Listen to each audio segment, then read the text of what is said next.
अगर साकेत नगरी नगर है, लेकिन उसको कवि ने एक युवती की तरह बताया है। साकेत नगरी जैसे कि कोई नगरी ना होकर वो कोई लड़की है और वो स्वर्ग से मिलने गगन में जा रही।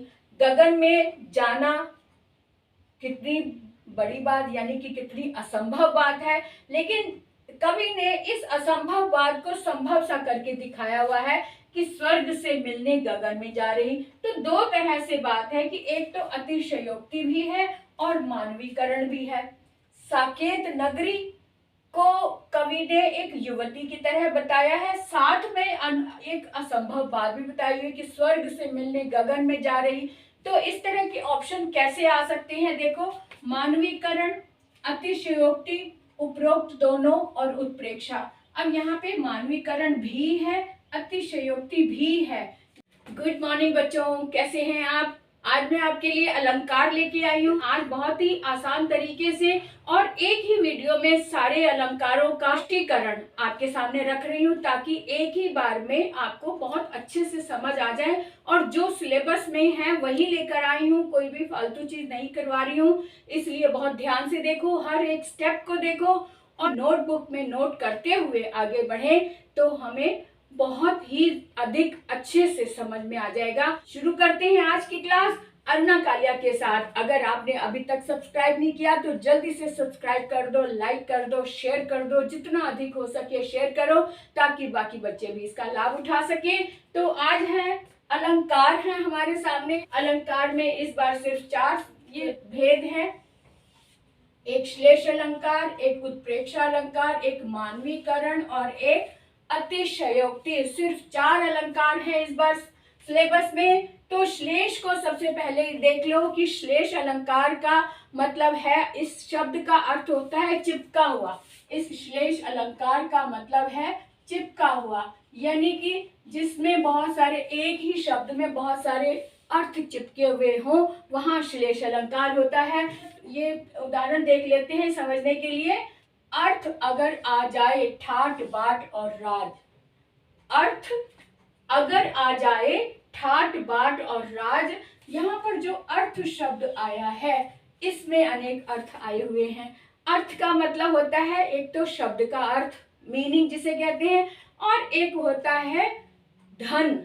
एक अर्थ का होता है धन। तो धन और अर्थ दोनों के लिए है कि अगर शब्द का मीनिंग, किसी शब्द का मीनिंग समझ में आ जाए तो ठाट बाट और राज, यानी कि हमें मीनिंग समझ में आ गया तो हम किसी भी शब्द को, यानी कि हम ज्ञानी हो गए। ज्ञानी हो गए तो सम्मान, मान सम्मान सब कुछ है। और अगर हमारे पास धन है, अगर हम इसका अर्थ धन से लगाए तब भी ठाट बाट और राज।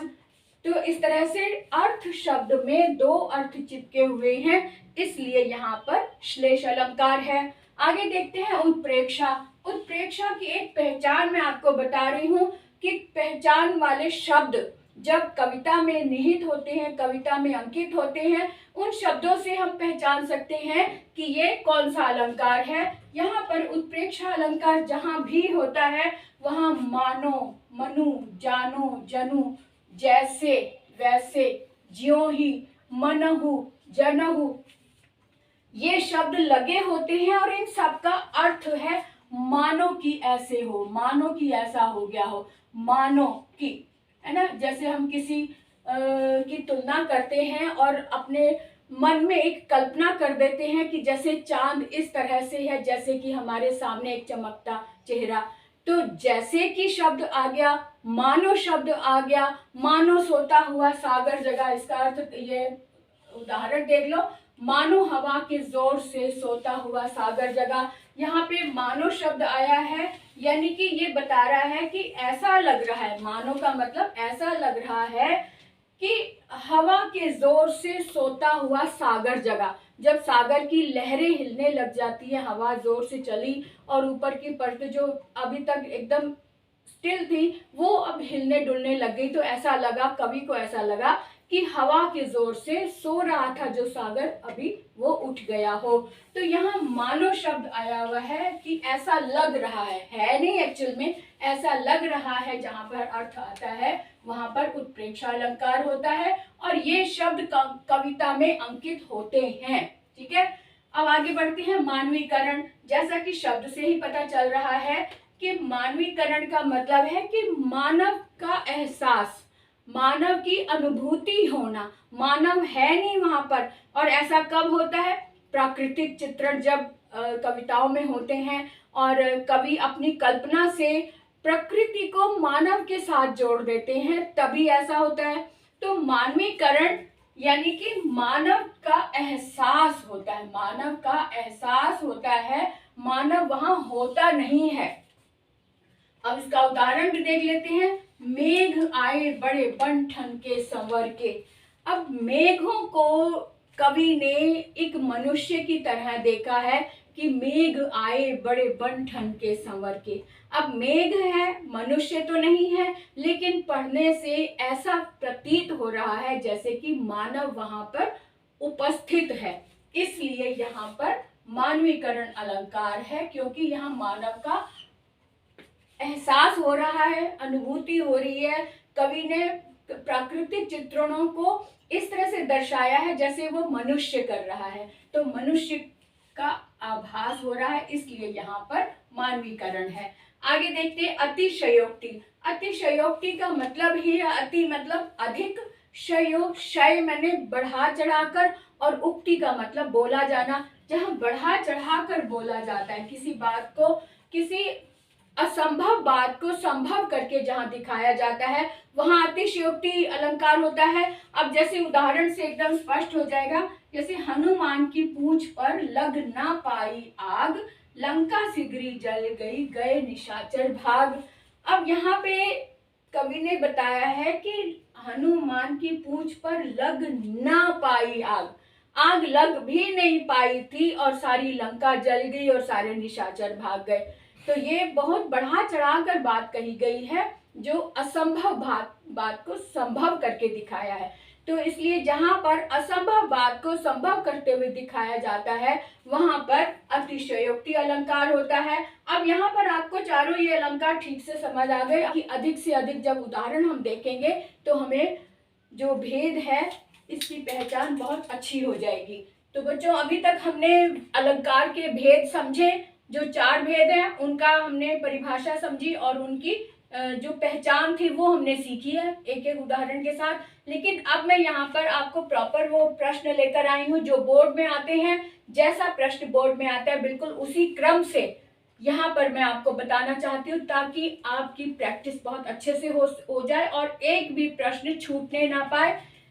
यहाँ पर मैं लाई हूँ अलंकार। अलंकार का प्रश्न इस तरह से आता है, निर्देशानुसार अलंकार पर आधारित 5 प्रश्नों में से 4 प्रश्नों के उत्तर विकल्प में से चुनिए। प्रश्न है पहला, जो प्रश्न की जो पंक्ति है वो है, तुम्हारी यह दंतुरित मुस्कान मृत में भी डाल देगी जान, मृत में भी डाल देगी जान।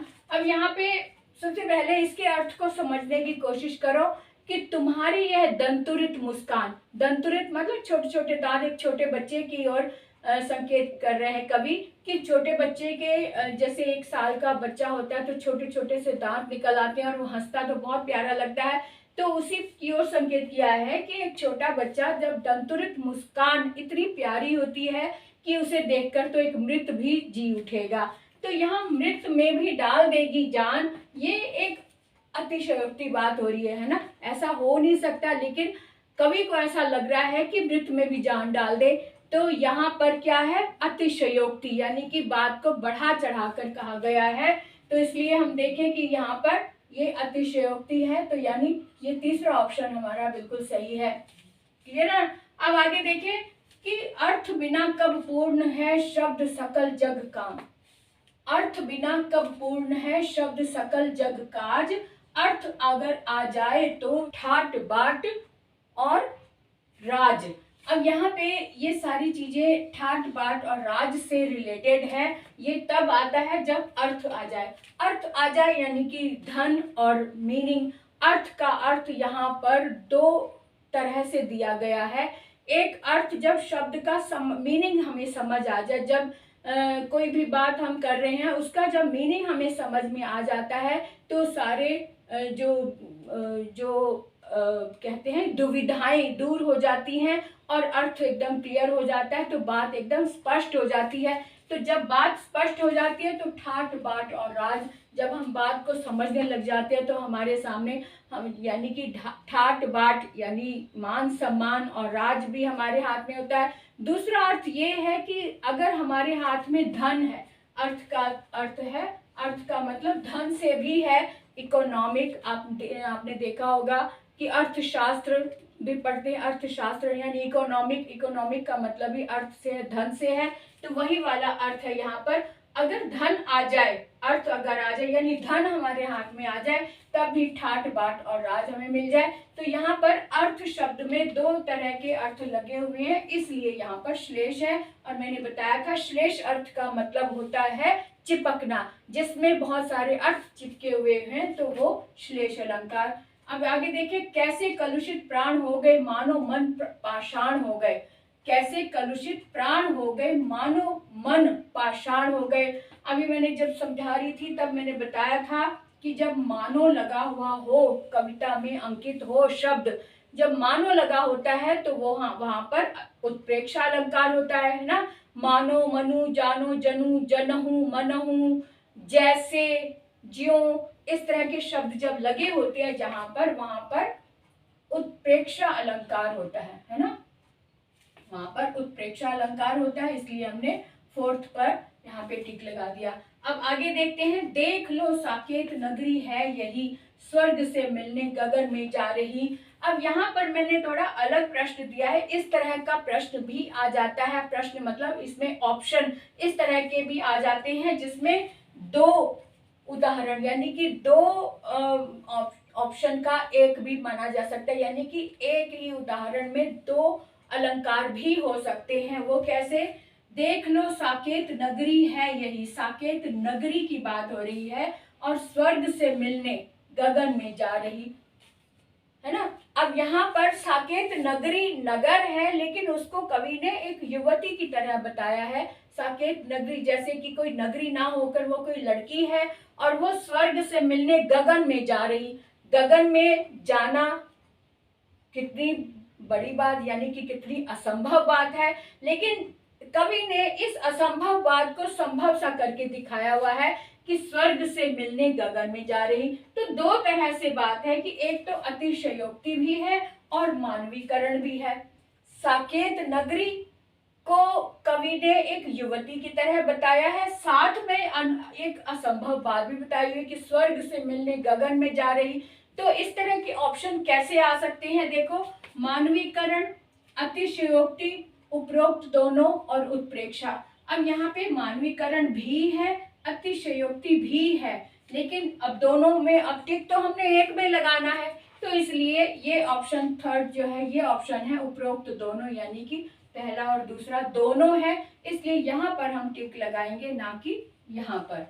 तो इसलिए ये उपरोक्त दोनों, ये इसका ऑप्शन बिल्कुल सही है। आगे देखिए, चुपचाप खड़ी थी वह वृक्ष पात, चुपचाप खड़ी थी वह वृक्ष पात, सुनती जैसे कुछ निज बात। अब इस तरह का भी प्रश्न आ जाता है, चुपचाप खड़ी थी वह वृक्ष पात। वृक्ष पात मतलब वृक्ष के पत्ते, वृक्ष के पत्ते की बात हो रही है। वृक्ष के पात, पात मतलब पत्ते, चुपचाप खड़े थे, खड़ी थी, सुनती जैसे निज कुछ निज बात। अब सुन रही थी जैसे वो अपनी कोई बात, तो अब यहाँ पे जैसे लगा हुआ है, जैसे जब लगा हो तो वो उत्प्रेक्षा होता है। अब जहाँ चुपचाप खड़ी थी, इस तरह से यहाँ पर वृक्षपात की बात हो रही है, लेकिन मानवीकरण भी दिखाई दे रहा है, जैसे कि कोई युवती की बात हो रही है, तो यहाँ पे मानवीकरण भी है, उत्प्रेक्षा भी है, इसलिए हम तीसरा ऑप्शन देंगे कि उपरोक्त दोनों, यहाँ पर ये आ जाएगा इसका ऑप्शन। तो इस तरह से भी प्रश्न आते हैं। तो जो प्रश्नों का क्रम बोर्ड के पेपर में आता है, बिल्कुल वैसा ही मैंने आपको यहाँ पे लिख के बताया है। अब इनका अभ्यास करना आपके हाथ में, अभ्यास भी मैं करवा दूं क्योंकि मैंने बहुत सारे इसके उदाहरण ऑलरेडी दिए हुए हैं, बहुत सारी वीडियोस भी बनाई हुई हैं, उनका लिंक भी इसमें दे दूंगी, बहुत हर चीज़ डिटेल में दी हुई है। और फिर भी आपको कुछ अगर नहीं समझ आ रहा, कुछ दुविधा है, कोई कंफ्यूजन है, तो आप कमेंट बॉक्स में लिखकर मुझसे ज़रूर पूछें, ताकि मुझे पता चले कि आप कहाँ और कितना समझ पाए हैं और कितना और समझाना है। तो आज का वीडियो यहीं विराम लगाते हैं आज के वीडियो में और आगे बढ़ते हैं अगले वीडियो की ओर। तो तब तक के लिए बाय बाय।